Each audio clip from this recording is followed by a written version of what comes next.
So if you watched the last video, you know that testosterone decline after age 40 or so is really two things happening at once: natural age-related decline and the same training stress-driven suppression that affects athletes at any age. Today we're talking about the second part because that's the part you actually can do something about. And I want to address the mistake I see masters athletes make constantly when they realize testosterone might be an issue: reaching for a single supplement, expecting that to move the needle all on its own. That's not how this works, and honestly it matters even less at this stage of life than it would for someone in their 20s because you have less hormonal margin to work with now. The inputs that control testosterone are interconnected, and after 40, they're frequently being undermined simultaneously in ways that compound rather than just add up singly. Hey, I'm Dr. Jason Barker, naturopathic doctor, two-time Ironman finisher, lifelong endurance athlete, and 20 plus years working with endurance athletes, many of them navigating this same transition. So let's go through what actually works.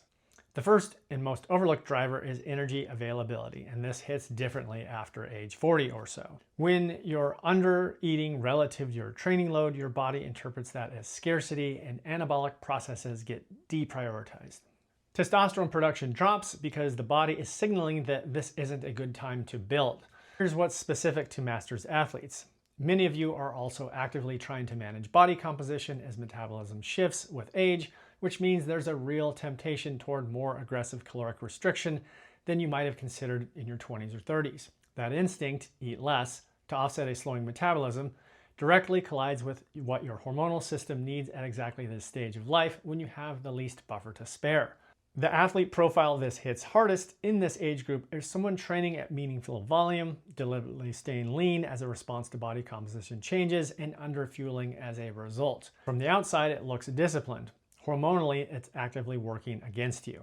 The fix requires a real mindset shift specifically for this age group. The caloric intake that worked for you at 30 may genuinely not be enough at 45, especially relative to your training load. Eating enough to support training, recovery, tissue repair, and hormonal function isn't indulgence. It's the foundation everything else depends on. Now, the second driver is training load and its relationship to cortisol. And this is where the math changes most significantly with aging masters athletes. Training raises testosterone, but only when balanced with adequate recovery.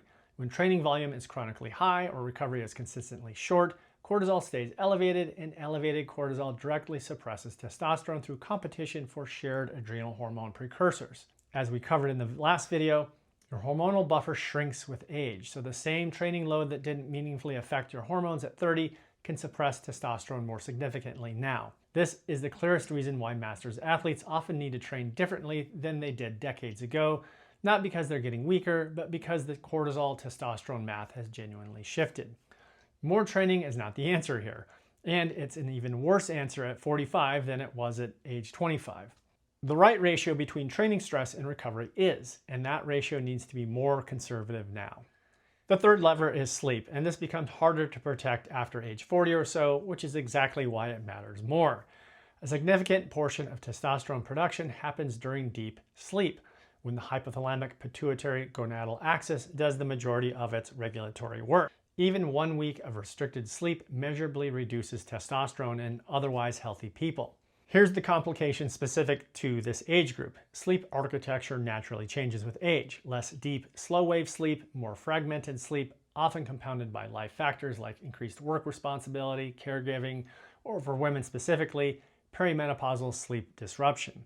So you're dealing with a system that needs sleep more than ever for hormonal production at exactly the life stage when sleep quality is hardest to maintain. This is one of the highest leverage interventions available, and protecting it deliberately rather than assuming it'll happen passively the way it did in your 20s matters more now than ever. The fourth area is micronutrient status: zinc, magnesium, and vitamin D specifically. Zinc is a required cofactor in testosterone biosynthesis and is lost through sweat. Endurance training depletes it consistently. Magnesium affects testosterone bioavailability through its influence on sex hormone binding globulin binding. And vitamin D functions more like a hormone than a vitamin here. Receptors are present in the testes and ovaries, and deficiency is consistently associated with lower testosterone. What's relevant for masters athletes specifically is that absorption and baseline status of several of these nutrients tend to decline with age, independent of training, meaning the deficiency risk that already exists from sweat losses and training demand gets compounded by age-related changes in absorption. This is a population where checking these levels rather than assuming adequacy is particularly worthwhile. The fifth factor is body composition, and the nuance here matters even more after age 40. Higher body fat, particularly visceral fat, is associated with lower testosterone because adipose tissue contains aromatase, the enzyme that converts testosterone to estrogen. That relationship is real and becomes more relevant as visceral fat tends to increase with age even without real weight gain. The nuance that matters most for masters athletes is the other direction. Overly aggressive fat loss, layered onto a hormonal system that already has less buffer, suppresses testosterone through the energy availability mechanism we already covered. The goal at this stage isn't simply leaner. It's metabolically healthy, adequately fueled, well recovered, and not chronically restricting in response to normal age-related body composition shifts. Now let's talk about targeted supplementation and where it fits for this age group specifically. Vitamin D if levels are insufficient, which is common and worth confirming rather than just assuming. Magnesium for recovery, sleep quality, and testosterone bioavailability.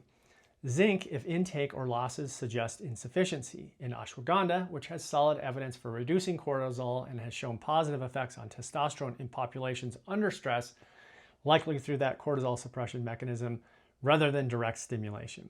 Given the shrinking hormonal buffer we've talked about, managing the cortisol side of this equation arguably matters more for masters athletes than it does for younger athletes with more margin to spare. These are tools that support the system. They're not shortcuts around the foundation, and that's true at any age, but the foundation has to be more deliberately maintained after 40 than it did when things worked more automatically.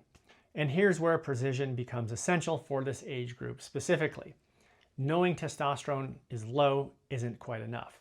You need to know how much of that is natural age-related decline versus addressable suppression, and that requires testing: total testosterone, free testosterone, sex hormone binding globulin, and cortisol. In masters athletes, low testosterone is frequently a combination of both factors simultaneously, which is exactly why guessing doesn't work as well at this age as it might have when you were in your 20s. When you fix the upstream drivers, energy availability, training recovery balance, sleep, micronutrient status, testosterone often improves as a direct result, even accounting for the natural declines that's happening alongside of it. You're not fighting aging. You're removing the addressable suppression that's compounding it.